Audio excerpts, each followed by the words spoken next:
युवा राजपूत सभा द्वारा दी गई मोहलत हुई खत्म। सियासी दल व व्यापारिक संगठन दे रहे समर्थन। पुलिस छावनी में तब्दील हुआ सरोड टोल प्लाजा।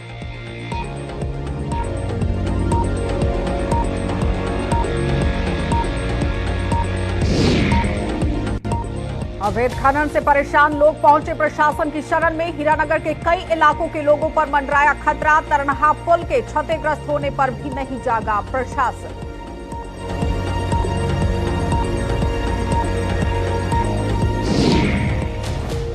अमरनाथ जी की यात्रा 23 अगस्त को की जा रही निलंबित। दोनों ट्रैक पर मरम्मत व रखरखाव का होगा काम। 31 अगस्त को छड़ी विसर्जन के साथ संपन्न होगी यात्रा।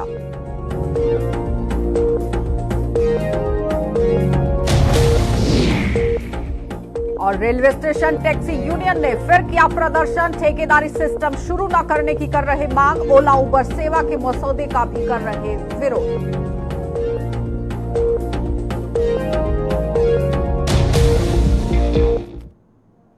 नमस्कार, बुलेटिन में आपका स्वागत है। मैं हूं आपके साथ आशा सरमाल। चलिए शुरुआत करते हैं जम्मू कश्मीर से जुड़ी खबरों की। सबसे पहले आपको सांबा लिए चलते हैं और जिला सांबा में सरोड टोल प्लाजा को निलंबित करने की मांग को लेकर युवा राजपूत सभा व अन्य संगठनों द्वारा दी गई मोहलत आज खत्म हो गई। युवा राजपूत सभा और यहां पर आप देखिए इनकी तरफ से किस तरह से प्रदर्शन किया जा रहा है और इन्हीं के मद्देनजर सरोड टोल प्लाजा छावनी में तब्दील हो गया है। टोल प्लाजा पर सुरक्षा बढ़ा दी गई है और पुलिस प्रशासन किसी भी किस्म के हालात से निपटने के लिए कमर कस चुका है। युवा राजपूत सभा के समर्थन में कांग्रेस सहित कुछ अन्य सियासी दल व सांबा के व्यापारिक संगठन भी अब इनके समर्थन में उतर आए हैं और मौजूदा समय में यहां पर क्या कुछ सूरत हाल है इस पर आप पूरी जानकारी भी लेंगे। लेकिन उससे पहले साफ तस्वीरें देखिए कि सरोड टोल प्लाजा पर इस वक्त क्या कुछ मंजर यहां देखने को मिला है, क्योंकि आज 21 अगस्त है और 21 अगस्त यानी कि सोमवार का दिन यहां पर राजपूत सभा की तरफ से चुना गया था, जिसमें उन्होंने कह दिया कि अगर प्रशासन ने इस पर कोई काम नहीं किया, जल्द से जल्द इस पर फैसला नहीं सुनाया गया कि टोल को यहां पर बंद किया जाए तो मुकम्मल तरीके से जेसीबीज के साथ इसे उखाड़ दिया जाएगा। लेकिन फिलहाल इस वक्त आप देखिए सरोड टोल प्लाजा को पूरी तरह से छावनी में तब्दील कर दिया गया है। भारी पुलिस बल वहां पर तैनात कर दी गई है। सीआरपीएफ, जम्मू कश्मीर पुलिस के जवानों ने पूरी तरह से मोर्चा यहां पर संभाल लिया है और किसी भी तरह की अगर कोई घटना होती है उससे निपटने के लिए मुकम्मल तरीके से पुलिस के जवानों ने कमर कस ली है। लेकिन फिलहाल इस वक्त आप देखिए कि एक बड़ी चेतावनी राजपूत सभा की तरफ से भी दी गई थी कि जल्द से जल्द इस पर फैसला होना चाहिए, क्योंकि अगर हम यहाँ रूल्स की बात करें तो आप देखिए 2008 के मुताबिक यहाँ पर किस तरह से बात सामने रखी गई थी कि 60 किलोमीटर के दायरे के अंदर 2 टोल प्लाजा नहीं हो सकते हैं। तो महज यहाँ पर आप समझ सकते हैं कि सरोड से बंद टोल प्लाजा का कितना डिस्टेंस बनता है और उस बीच में एक और टोल प्लाजा किस तरह से यहां पर खुल सकता है। लखनपुर से बंद टोल प्लाजा तक आप देखिए किस तरह से सूरत हाल है। लेकिन इस वक्त साफ तस्वीरें क्या कुछ बयां कर रही हैं वो आपके सामने है। ऋषि खजूरिया ने हमारे साथ ज्वाइन किया है। ऋषि, ताजा अपडेट आपसे जानना चाहेंगे। देखिए, बिल्कुल आशा, आपको बता दें कि युवा राजपूत सभा के जो तमाम सदस्य हैं वो यहाँ सरोड टोल प्लाजा में पहुंच चुके हैं। अगर मेरे पीछे की तस्वीर आप देख पा रहे हैं तो आप तस्वीरों में देख सकते हैं कि यहाँ पर भारी तादाद में जो यहाँ पर पुलिस बल तैनात है, सिक्योरिटी फोर्सेस के जवान यहाँ पर तैनात है, वो उनको रोकने की कोशिश कर रहे हैं। लेकिन आपको बता दें युवा राजपूत सभा के जो सदस्य हैं वो यहाँ आगे बढ़ रहे हैं और सरोड टोल प्लाजा हटाया जाए, इसी मांग को लेकर लगातार उनका ये संघर्ष जो वो देखा जा रहा है। अब देखना यह है कि जिस तरह से प्रशासनिक एक बड़ा अमला यहाँ पर पहुंचा हुआ है, पुलिस प्रशासन का बड़ा अमला यहाँ पर पहुंचा हुआ है और युवा राजपूत सभा के सदस्यों को उनकी तरफ से समझाया जाएगा, शायद एक और आश्वासन उनकी तरफ से दिया जाएगा। लेकिन युवा राजपूत सभा का साफ तौर पर कहना है कि आश्वासनों का समय निकल चुका है, अब एक्शन की जरूरत है, टोल यहां से हटाया जाए और उसी विरोध को लेकर लगातार ये आगे बढ़ रहे हैं। तमाम इदारे समर्थन चारों तरफ की तस्वीरें दिखाएंगे कि किस तरह से वहां पर मंजर है, क्योंकि छावनी की तरह से टोल प्लाजा को बदल दिया गया है। राजपूत सभा के सदस्य आगे बढ़ रहे हैं और तस्वीरों में आप साफ तौर पर देख सकते हैं कि जिस तरह से कुछ देर पहले निकला और यहाँ टोल प्लाजा पर पहुंच रहा है। देखिए आगे मैं यहां से आपको दिखाने की कोशिश करूंगा, वहां आगे मैनेज करना मुश्किल होगा, लेकिन तिरंगे झंडे हाथों में लिए युवा राजपूत सभा के झंडे जो वो हाथों में लिए युवा राजपूत सभा के सदस्य जो है सरोड टोल प्लाजा में पहुंच चुके हैं। अब आगे की स्थिति क्या कुछ रहती है, जिस तरह से आश्वासन मिलता है या फिर आज हकीकत में ये टोल जो यहाँ से हटाया जाएगा, ये देखना होगा। लेकिन ताजा सूरत हाल ये भी आपको बता दें कि सरो टोल प्लाजा पर टोल जो वो लगातार काटा जा रहा है, वसूला जा रहा है। इसको लेकर कोई भी अभी तक संज्ञान जो है वो नहीं लिया गया। लेकिन जिस ऋषि, क्या लगता है कि कल जिस तरह से मीटिंग्स का दौर शुरू किया गया, डीसीज के साथ यहाँ पर मीटिंग्स जो है वो देखी जा रही थी युवा राजपूत सभा की तरफ से, लेकिन शाम होते होते कोई भी नतीजा सामने नहीं आया है, जिसकी वजह से अब आप देखिए छावनी में तब्दील करना पड़ा टोल प्लाजा को। देखिए बिल्कुल, जिस तरह से कल प्रशासन के साथ एक बड़ी मीटिंग हुई है, प्रशासन ने दोबारा से आश्वासन दिया। जिस तरह से एलजी साहब का एक बयान आया था कि 2 दिन का समय दिया जाए, नेशनल हाईवे अथॉरिटी से वो बात कर रहे हैं, लेकिन उन्होंने कहा कि आश्वासन नहीं, अब हमें जो है वो फैसला चाहिए, टोल यहां से हटाया जाए। लेकिन कोई बात नहीं बनी और फाइनली आप देख सकते हैं कि जो समय दिया गया था वो समय निकल चुका है 12 बजे तक का, और एग्जैक्ट समय पर जो है यहाँ पर युवा राजपूत सभा झंडे हाथ में लेकर यहाँ पर पहुंच चुकी है। और अब कुछ देर में यहाँ पर एक बार फिर से शायद मीटिंग का सिलसिला शुरू होगा, प्रशासन समझाने की कोशिश करेगा, लेकिन उनका साफ तौर पर कहना है कि हम यहाँ पर जो है चारपाई लगा देंगे, लेकिन उठेंगे तब यहाँ से जब टोल हटाया जाएगा। तो ये लेटेस्ट एक्सक्लूसिव तस्वीरें हैं, लेकिन कुछ देर में हम आपको तमाम यहाँ से अपडेट्स करेंगे, क्या कुछ यहाँ पर माहौल बन रहा है, किस तरह की स्थिति है और यहाँ पर किस तरह से समर्थन दिया जा रहा है, और पुलिस प्रशासन या प्रशासनिक अमला क्या कुछ यहाँ पर और आश्वासन युवा राजपूत सभा को देगा। कई बार इस तरह से प्रदर्शन हुए हैं ऋषि, लेकिन युवा राजपूत सभा कभी किसी भी प्रदर्शन के बीच में कूदती नहीं है, लेकिन अगर कोई भी संघर्ष उसकी तरफ से किया गया है तो उसे मंजिल तक जरूर पहुंचाया गया है। क्या लगता है कि टोल प्लाजा को लेकर भी जिस तरह से युवा राजपूत सभा अब कूद गई है और मैदान में नजर आ रही है, कहीं ना कहीं अब प्रशासन को भी इस पे काम करने की जरूरत है, संज्ञान लेने की जरूरत, क्योंकि कल जिस तरह से एलजी मनोज सिन्हा की तरफ से भी ये कहा गया कि नेशनल हाईवे अथॉरिटी की तरफ से बातचीत करने की कोशिश की जा रही है, उनसे संपर्क साधने की कोशिश की जा रही है कि तरनाम पुल को भी सही किया जाए।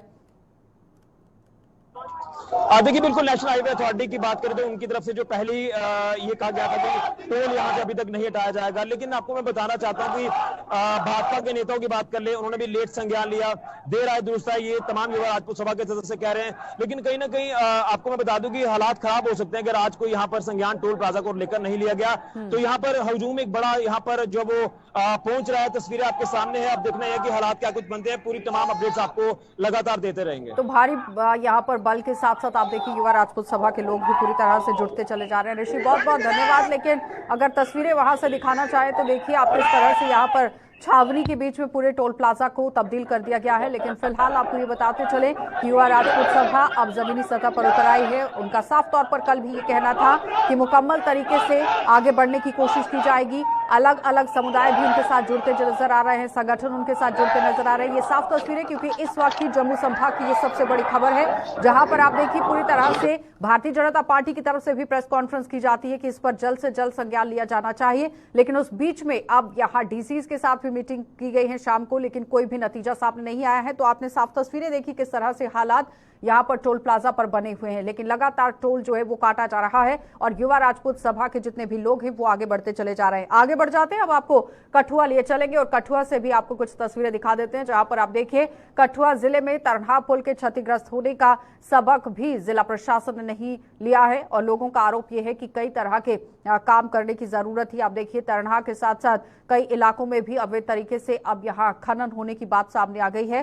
तरन्हा पुल क्षतिग्रस्त हुआ है और इसके अलावा कई अन्य इलाकों में भी खनन माफिया का बोलबाला है। हीरानगर की रत्नुचक, बेलिया सहित कई अन्य इलाकों में यहाँ लोगों के एक शिष्टमंडल ने आज हीरानगर की एमडीएम और साथ ही साथ ये एमडीएम नहीं है, ये एसडीएम है जो कि मनीषा कौल हैं, उनसे मुलाकात की है और खनन माफिया पर नकेल कसने का काम शुरू कर दिया गया है। इस पर मांग रखी गई है, लेकिन अब देखना यह होगा कि एसडीएम की तरफ से कब यहां पर संज्ञान लेने की कोशिश की जाएगी। लेकिन फिलहाल लगातार लंबे समय से खनन माफिया को लेकर सवालिया निशान जरूर उठ रहे हैं। तरन्हा पुल पूरी तरह से क्षतिग्रस्त हो गया है और अथॉरिटी की तरफ से यह भी बताया गया है कि 6 से 7 महीने उस पुल को बनने में लग सकते हैं। रंजीव हमारे संवाददाता हमारे साथ जुड़ चुके हैं। रंजीव, जिस तरह से एसडीएम के पास यहाँ पर लोग जो हैं वो भारी तादाद में पहुंचे हैं, क्या कुछ बातचीत हुई और किस तरह से आगे की कार्यवाही रहेगी?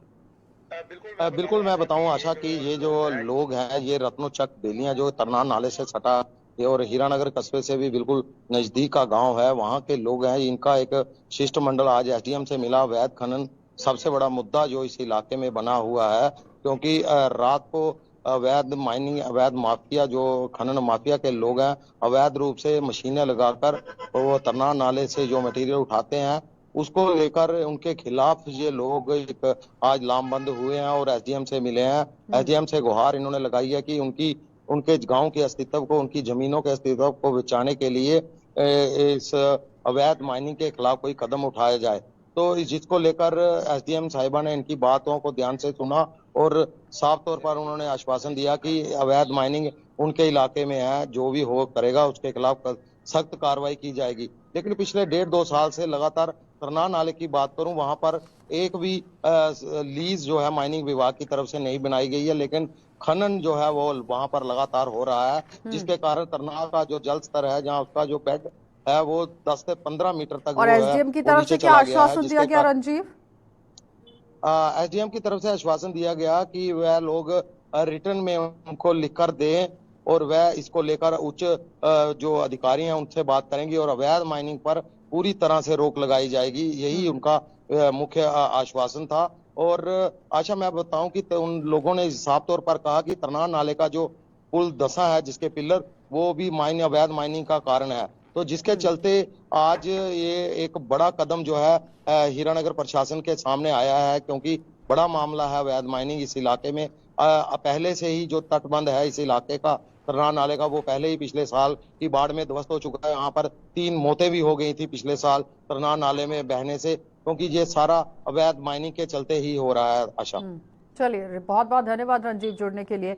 तो फिलहाल आपने देखा रंजीव मेहता हमारे संवाददाता हमारे साथ जुड़े हुए थे, जो बोल रहे हैं कि किस तरह से यहाँ पर अवैध खनन हो रहा है और खनन की वजह से ही तरनार पुल जो है वो क्षतिग्रस्त हो गया है। लेकिन फिलहाल अभी एसडीएम के साथ मुलाकात की गई है, क्या कुछ आश्वासन था वो आपके सामने, लेकिन अब देखना ही होगा कि कब तक इस पर काम शुरू कर दिया जाएगा। आगे बढ़ जाते हैं। श्रद्धालुओं में कमी और ट्रैक की मरम्मत के चलते श्री अमरनाथ जी की यात्रा को 23 अगस्त से यहाँ पर निलंबित किया जा रहा है। पिछले कुछ दिनों से यात्रा में गिरावट आई है और अब पवित्र गुफा में रोजाना 1000 से ही कम श्रद्धालु पहुंच रहे हैं। 31 अगस्त और साथ ही साथ यहाँ लेदर नदी से ही छड़ी मुबारक के विसर्जन के साथ ही यात्रा संपन्न होने जा रही है। और साथ ही आपको बताते चलें, मुकम्मल तरीके से अब यात्रा में काफी तरीके से गिरावट आ चुकी है, जिसकी वजह से 23 अगस्त से ही इसे निलंबित कर दिया जाएगा। तो फिलहाल इस वक्त बाबा बर्फानी के दर्शन करने वाले जितने भी श्रद्धालु जो घर के अंदर सोच रहे हैं कि जल्द से जल्द वहां पर पहुंचना है, तो आप देखिए समय बिल्कुल कम रह गया है और अब अगले वर्ष आप यहां पर दर्शन करने के लिए पहुंच सकते हैं। लेकिन फिलहाल जिस तरह से श्रद्धालुओं का तांता अब लगातार कम होता जा रहा था, उसी को मद्देनजर रखते हुए प्रशासन ने पूरी तरह से कमर जो है वो कस ली है और अब इसे निलंबित करने की कोशिश शुरू कर दी है। तो साफ तस्वीरें भी आप देख रहे हैं, बाबा बर्फानी के दर्शन किस तरह से इस बार लाइव प्रसारण के जरिए भी करवाए गए हैं। भारी तादाद में श्रद्धालु वहां पर पहुंचे, लाखों की तादाद में यहां पर दर्शन कर अपने घर की ओर वापस लौट चुके हैं श्रद्धालु। लेकिन इस बीच में आप देखिए 2 महीने तक ये यात्रा चलने वाली थी, 62 दिनों की ये यात्रा थी, लेकिन महज 23 अगस्त को ही इसे यहाँ पर अब निलंबित कर दिया जाएगा। शिल्पा हमारी संवाददाता हमारे साथ ज्वाइन किया है। शिल्पा, आपसे जानना चाहेंगे, 23 अगस्त को ही यात्रा निलंबित कर दी जाएगी, उससे पहले कितने श्रद्धालु जम्मू के अंदर पहुंचे हुए हैं और किस तरह से प्रशासन ने यहाँ पर अब इंतजाम किए हैं? शिल्पा जी, आपको बता दें कि अमरनाथ यात्रा जो कि 62 दिन अमरनाथ की यात्रा देखने को मिल रही है और उस वक्त आपको बता चले कि इस वक्त जो फैसला लिया गया है कि 23 अगस्त को जो है वो यात्रा को अस्थायी रूप से निलंबित किया जा रहा है। इसके पीछे कारण ये बताया जा रहा है सबसे पहले कि जो अमरनाथ यात्रियों के श्रद्धालु जो पहुंच रहे हैं उसमें काफी ज्यादा गिरावट नजर आ रही है। हालांकि पहले की बात करें तो जब अमरनाथ यात्रा शुरू हुई थी तो काफी ज्यादा संख्या में बढ़ोतरी भी देखने को मिली थी, लेकिन वहीं पर अब श्रद्धालुओं की गिरावट जो है वो साफ तौर पर नजर आ रही है, जिसके चलते ये फैसला लिया कि 23 अगस्त को जो है अस्थायी रूप से यात्रा को निलंबित किया जाएगा। दूसरा कारण ये बताया जा रहा है कि जिस रूट से यात्रा यानी कि जिस मार्ग से यात्रा जो है वो जाती है उसे जो है वो मरम्मत किया जाएगा। और साथ ही साथ मैं आपको ये भी बताती चलूं कि 31 अगस्त को लीदर नदी में छड़ी मुबारक के विसर्जन के साथ कार्यक्रम का संपन्न होगा। लेकिन आंकड़ों की अगर मैं बात करूं तो जिस तरीके से जम्मू कश्मीर प्रशासन का ये साफ तौर पर कहना था कि इस बार जो यात्रा है वो रिकॉर्ड तोड़ यात्रा रहने वाली है, तो पिछले के मुकाबले काफी ज्यादा आंकड़ा जो है वो बढ़ते हुए नजर आया, जहाँ पर अच्छा शिल्पा ये बताइए जी, शिल्पा ये बताइए कि जिन लोगों ने रजिस्ट्रेशन करवाए थे उन सभी लोगों के दर्शन हो चुके हैं या फिर अभी कोई पेंडिंग रह गए हैं? माफ कीजिएगा, सवाल फिर से दोहराएं। सभी लोगों के दर्शन हो चुके हैं जिन लोगों ने रजिस्ट्रेशन करवाई थी या फिर कुछ लोग अभी पेंडिंग रह गए हैं, उससे पहले ही यात्रा को निलंबित किया गया है? जिस तरह से बड़ी बात कही गई है कि यहाँ पर यात्रियों की तादाद कम होती जा रही है। जी देखिए, जो श्रद्धालु यहाँ पर पहुंच रहे हैं, हालांकि अल्टरनेट डेज पर जो है वो यात्रा को शुरू भी किया जा रहा है। और जिस तरीके से यानी कि अभी कुछ यात्रियों को, श्रद्धालुओं को इस बारे में जानकारी नहीं है कि जो 23 अगस्त जाने वाला है, उस दिन जो है वो यात्रा निलंबित की जाएगी, उस दिन से यात्रा को निलंबित किया जाएगा। तो इस वक्त की बात करें, जो श्रद्धालु पहुंच रहे हैं उनकी रजिस्ट्रेशन हो रही है और उन्हें जो है वो बाबा बरसाने के दर्शन करने के लिए रवाना किया जा रहा है। हालांकि जब 23 अगस्त देखने को मिलेगा तब से यात्रा को जो है वो अस्थायी रूप से निलंबित किया जाएगा। चलिए शिल्पा, बहुत बहुत धन्यवाद जुड़ने के लिए। तो 23 अगस्त से ही निलंबित कर दी जाएगी यात्रा, और जितने भी लोगों ने अपनी रजिस्ट्रेशन करवाई थी फिलहाल उन सभी लोगों ने दर्शन कर लिए हैं। अब आप देखिए कि किस तरह से यहाँ पर प्रशासन जो है वो आगे की कार्रवाई करता नजर आएगा। आगे बढ़ जाते हैं। जम्मू तवी रेलवे स्टेशन के बाहर पार्किंग को ठेकेदार को सौंपने के विरोध में all JNK transport welfare association ने आज प्रदर्शन कर डिवकॉम कार्यालय तक एक नई रैली निकाल दी है। और प्रदर्शन की अगुवाई कर रहे रेलवे स्टेशन टैक्सी यूनियन के प्रधान देवेंद्र चौधरी ने रेलवे पर निशाना साधते हुए कहा कि पिछले 52 वर्षों से वे बाहरी राज्यों से आने वाले माता वैष्णो देवी की यात्रियों की सेवा कर रहे हैं, लेकिन रेलवे मंत्रालय लगातार उन्हें प्रताड़ित कर रहा है। देवेंद्र चौधरी के मुताबिक वो रेलवे को पार्किंग का शुल्क भी चुकाते हैं, लेकिन अब रेलवे ने इसका निजीकरण कर पार्किंग का ठेका किसी ठेकेदार को दे दिया है, जिससे उन्हें नुकसान उठाना पड़ेगा।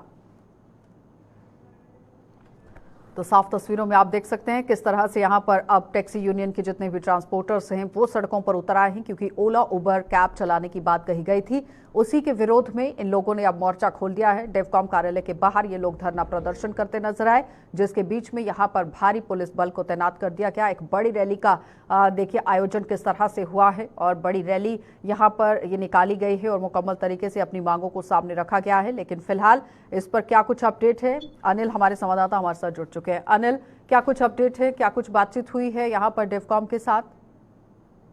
देखिए साहब, इस वक्त आपको बता दूं कि आशा सबसे बड़ी बात ये निकल कर आई है कि जो बैठक रही है खास हुई है। जिस तरह से रेलवे को निजीकरण को लेकर और जिस तरह से हमने ये देखा कि ओला उबर को लेकर इससे पहले भी तमाम ऑल ट्रांसपोर्टर की तरफ से जो है विरोध जताया गया था, मगर उसी बीच आज टैक्सी यूनियन के जो प्रधान थे वो आज डिवकॉम कार्यालय पहुंचे और मुलाकात की। और इस मुलाकात में बेहद खास बैठक जो है उसका परिणाम ये निकल कर आया है, जिसमें ये साफ कहा गया है कि जम्मू कश्मीर में इस पर थोड़ी कहीं ना कहीं सहमति बनती हुई जरूर नजर आई है। हालांकि उन्होंने ये जरूर आश्वस्त किया है कि जो रेलवे के अधिकारी हैं उनकी टीम के साथ जरूर चर्चा की जाएगी और इसके बाद जो अगली बैठक होनी है उसमें अंततः क्या कुछ फैसला निकल कर आएगा ये उस पर निर्भर करता है। मगर आज की जो बैठक हुई है ये बेहद खास हुई है और इस बैठक में जो है पॉजिटिव रिस्पॉन्स जो है डिवकॉम की तरफ से देखने को मिला है। क्या लगता है कि क्या कुछ आश्वासन आएगा? देखिए आपको बता तो दिया मैंने अभी कि जिस तरह से पॉजिटिव रिस्पांस देखने को मिला है, अब ये देखना होगा कि जो अगली बैठक की जो होनी है जिसमें तमाम रेलवे के अधिकारी, तमाम टैक्सी यूनियन और तमाम ट्रांसपोर्टर के लोगों को एक साथ बिठाकर जो है वो चर्चा होगी। जिस तरह से टैक्सी यूनियन के प्रधान ने साफ किया है कि जम्मू कश्मीर में जो निजीकरण करने को लेकर किया जा रहा है, लगभग पिछले 50 वर्ष से जो है ये यहाँ पर टैक्सी चला रहे हैं। तमाम पूरी तरह से जो है रेलवे को जो है लगभग 80 लाख रुपए ये देते हैं, ये उनका कहना है। और उसके बावजूद भी अगर ये किराया बढ़ाना चाहते हैं तो हम उसके लिए भी तैयार हैं, मगर बाहर की कंपनियों को, बाहर की जो जिस तरह से निजीकरण किया जा रहा है, बाहरी लोगों को यहाँ पर आने की इजाजत जो है वो नहीं देंगे। इसको लेकर जो है ये खास चर्चा करते हुए नजर आए हैं, जिसमें आज ये सहमति बनती हुई जरूर नजर आई है। जो आज डिवकॉम की तरफ से जो टैक्सी यूनियन के प्रेसिडेंट है उनका ये कहना है कि एक बड़ा पॉजिटिव रिस्पांस देखने को मिला है। ठीक है अनिल, बहुत बहुत धन्यवाद जुड़ने के लिए। तो एक पॉजिटिव रिस्पांस जरूर देखने को मिला है, लेकिन देखना ये होगा कि क्या ये ओला उबर कैब वाला जो मामला चल रहा है ये थमता है या नहीं, क्योंकि निजीकरण को लेकर भी कई तरह के सवाल निशान उठ रहे हैं। और साफ तौर पर यूनियन के एसोसिएशन का ये कहना है कि बाहर से आकर यहाँ पर लोगों को काम करने नहीं दिया जाएगा। मुकम्मल तरीके से उन्हें अपने काम को आगे बढ़ाने की कोशिश जो है वो होनी चाहिए और मुकम्मल तरीके से यहाँ पर प्रशासन को भी साथ देना चाहिए। लेकिन डिवकॉम की तरफ से जो पॉजिटिव रिस्पॉन्स आया है, अब देखना यह होगा कि कार्यवाही आगे की क्या कुछ रहती है। आगे बढ़ जाते हैं। सरकारी अस्पतालों में ओपीडी की रजिस्ट्रेशन के लिए मरीजों और उनके तीमारदारों को अब घंटों कतारों में नहीं लगना पड़ेगा। स्वास्थ्य विभाग ने आभा ऐप के प्रति जागरूकता अभियान में तेजी ला दी है और इसी के चलते आज जम्मू के SMGH अस्पताल के अंदर medical superintendent doctor Dara Singh सहित स्टाफ के अन्य सदस्यों और यहां तक कि वहां तैनात सिक्योरिटी ने OPD के बाहर कतारों में लगे लोगों को आभा ऐप की जानकारी देते हुए उनसे इसका लाभ लेने का आह्वान कर दिया। मौके पर कई लोगों ने अपने अपने फोन पर आभा ऐप डाउनलोड की है और चुटकियों में ही उनका OPD में रजिस्ट्रेशन हो गया है। अगर किसी को कहीं पर्ची देने में दिक्कत आ रही है तो यहाँ पर हमारे मेडिकल रिकॉर्ड ऑफिसर, जिनका ऑफिस बिल्कुल अंदर है, ये वही कटवा रहे होते हैं, वो वहीं बैठा है, उसका मोबाइल नंबर लिखा है, सिक्योरिटी अफसर का मोबाइल नंबर है, हमारे कंट्रोल रूम का नंबर है, तो आप उनको कांटेक्ट करो, सिंगल फ़ोन करो, they will be at your spot immediately with in 1 minute. तो इससे पहले कि हम आपको बुला लें, मीडिया वालों को बुला लें, जैसे आपने एक वीडियो देखी है, तो मैं यहीं खड़ा था, मैं इस जगह राउंड कर रहा था। अगर किसी को कोई प्रॉब्लम होती वो मेरे को भी बुला सकता है। मेरा ऑफिस 10 सीढ़ियाँ चढ़ के ऊपर है, कंट्रोल रूम हमारा ग्राउंड पे है। तो हम आपका कीमती समय इस काम के लिए नहीं यूज़ करना चाहते हैं, इसलिए आपको तकलीफ दी है कि पब्लिक को अवेयर करो। ये आपका अस्पताल है, इसमें गवर्नमेंट ऑफ इंडिया ने इतनी स्कीमें रखी हैं, सब फ्री ऑफ कास्ट हैं, इनको यूज़ करो, हमारे साथ कोऑपरेट करो। हम आपकी सेवा के लिए हाजिर हैं, किसी और बंदे को किसी अपने काम से यहाँ लाने की ज़रूरत नहीं है। सिस्टम बहुत ही अच्छा है और आम लोगों के लिए ये बहुत ही बेनिफिशियल रहेगा, क्योंकि इससे ये क्यू वाला सिस्टम है, हमें बड़ी बड़ी लंबी लाइनों में कई बार 1-1, 1.5 घंटा खड़े होना पड़ता था। और ऊपर से हमारे यहाँ का जो जम्मू कश्मीर का वेदर है, पर्टिकुलरली जम्मू का, ये बड़ा ही एक्सट्रीम वेदर है, एक्सट्रीम विंटर्स और एक्सट्रीम हार्श समर्स होते हैं यहाँ पे। और कुछ प्रेग्नेंट लेडीज़ हैं या कुछ मेरे जैसे और पेशेंट्स हैं जिनको गायनी की टर्मिनल प्रॉब्लम्स हैं, हमारे लिए बड़ा आसान हो गया है कि यहाँ कई बार खड़े खड़े यहाँ पे लोग बेहोश भी हो जाते थे, उनको बेहोश होते हुए भी देखा। तो अब एटलीस्ट हम अपने घर के कंफर्ट से ये ऐप अभी यहाँ पे मैंने आकर डाउनलोड की है और बड़ा इजी हो गया, टोकन नंबर आराम से मिल गया है और जाके अब घर पे बैठे हुए भी टोकन लेके एटलीस्ट यहाँ से बच जाएंगे और सीधा अपना डॉक्टर को जाके दिखा सकते हैं। कीजिए आप, उसमें अपना नंबर एंटर कीजिए और वो एकदम से मेरा नंबर भी वहाँ पे आ गया और टोकन नंबर भी मुझे यहाँ पे मिल गया, तो अब मैं आराम से जाके अंदर दिखा सकती हूँ।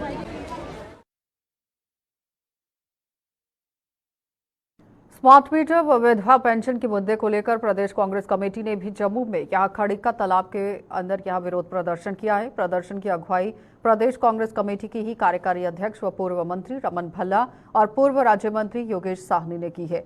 रमन भल्ला ने स्मार्ट मीटर को लेकर LG प्रशासन को आड़े हाथों लेते हुए कहा कि महंगाई के इस दौर में आम लोगों के लिए स्मार्ट मीटर्स के नाम पर उन्हें लूटा जा रहा है। पूर्व मंत्री ने कहा कि सरकार जम्मू के लोगों की आय तो बढ़ा नहीं पाई है, लेकिन उन पर टैक्स का बोझ लगातार डाल रही है, जिससे जम्मू की जनता बर्दाश्त नहीं करेगी। स्मार्ट मीटर को लेके लोगों में बवाल मचा है कि जिस ढंग से मीटर बुलेट ट्रेन से भी ज़्यादा चल रहे हैं और लोग आए दिन यहाँ पे तंग है, लोगों की जेब खर्च की ताकत नहीं है, इतनी पेइंग कैपेसिटी नहीं है, उसके बावजूद सरकार जो है वो ज़बरदस्ती ये ठोसना यहाँ पे चाहती है और अपने ही किराए के भाड़े के कोई साथी लेके लोगों को गुमराह करते हैं कि इस मीटर में और पहले जो मीटर थे कोई फ़र्क रीडिंग में नहीं है। सवाल ये लगता है कि अगर मीटर में कोई फ़र्क नहीं है, रीडिंग में कोई फ़र्क नहीं है, तो वो मीटर लगाना ज़रूरी क्यों है? कौन से आदमी हैं जिन्होंने ये परचेज यहाँ पे किया? आए दिन जम्मू कश्मीर के अवाम की आमदनी तो बढ़ा नहीं सके, कैजुअल लेबर को रेगुलराइज कर नहीं सके, 2014 के बाद रिक्रूटमेंट स्कैम है, कोई नौकरी दे नहीं सके, स्कूल कॉलेज बंद कर दिए और आज जाके जम्मू कश्मीर में इस तरीके से लोगों को तंग करने की बात की जा रही है। इसलिए हर एक वार्ड में, हर एक इलाके में, पूरे जम्मू कश्मीर में लोगों का गुस्सा है और कांग्रेस इन लोगों के साथ यहाँ पे खड़ी है। इसलिए मांग करती है कि हमें जम्मू कश्मीर की रियासत वापस दी जाए, फौरी तौर पे रियासत दी जाए। यहाँ पे गवर्नर हो जो जम्मू कश्मीर के अवाम की बातें सुने और यहाँ पे चुनी हुई सरकार यहाँ पे हो। इसलिए जिस ढंग से मनमर्जी ऑर्गेनाइज्ड लूट यहाँ पे है, चाहे ये स्मार्ट मीटर को लेके हो, टोल प्लाजा को लेके हो, ये गवर्नमेंट स्पॉन्सर्ड लूट है जिसका हम विरोध करने के लिए आए। स्मार्ट मीटर जो लग रहे हैं उनके खिलाफ ये प्रदर्शन लोकल लोग कर रहे हैं, जिसमें हमारे जो वर्किंग प्रेसिडेंट रमन भल्ला जी, पर्नस गोत्रा जी और हमारे टीनू खोखर जी, जितने भी साथी हैं हमारे यहाँ तालाब खरीका के, सभी पार्टिसिपेट कर रहे हो अपना रोष प्रकट करने के लिए कि ये स्मार्ट मीटर जो है नहीं लगने चाहिए और ना हम इसको बर्दाश्त करेंगे। जैसे रमन जी ने कहा कि इसमें बहुत बड़ी एक साजिश है कि भी क्या बात है कि 1 साल के बाद ही आप मीटर चेंज कर देते हो, और खास करके जो जम्मू के जयचंद जो लोग हैं जो कहते हैं कि नहीं ये स्मार्ट मीटर ठीक है, हम उनको चेताना चाहते हैं कि लोग बर्दाश्त नहीं करेंगे, लोग उनको घरों से निकाल कर उनके पीछे दौड़ाएंगे उनको, ये लोग बर्दाश्त नहीं करेंगे। और खास करके विधवा पेंशन जो बंद की हुई है वो भी बहाल होनी चाहिए, और उसके साथ साथ जो हमारी बेरोजगारी है, नौजवान है, उनको भत्ता मिलना चाहिए। और हमारे यहाँ जो समस्या खासकर बिजली पानी जितनी भी समस्याएं हैं उसको, उन्हें राशन भी इन्होंने बंद किया है, मिट्टी का तेल इन लोगों ने बंद किया है, लोगों को जो एसेंशियल चीजें चाहिए वो बहाल होनी चाहिए।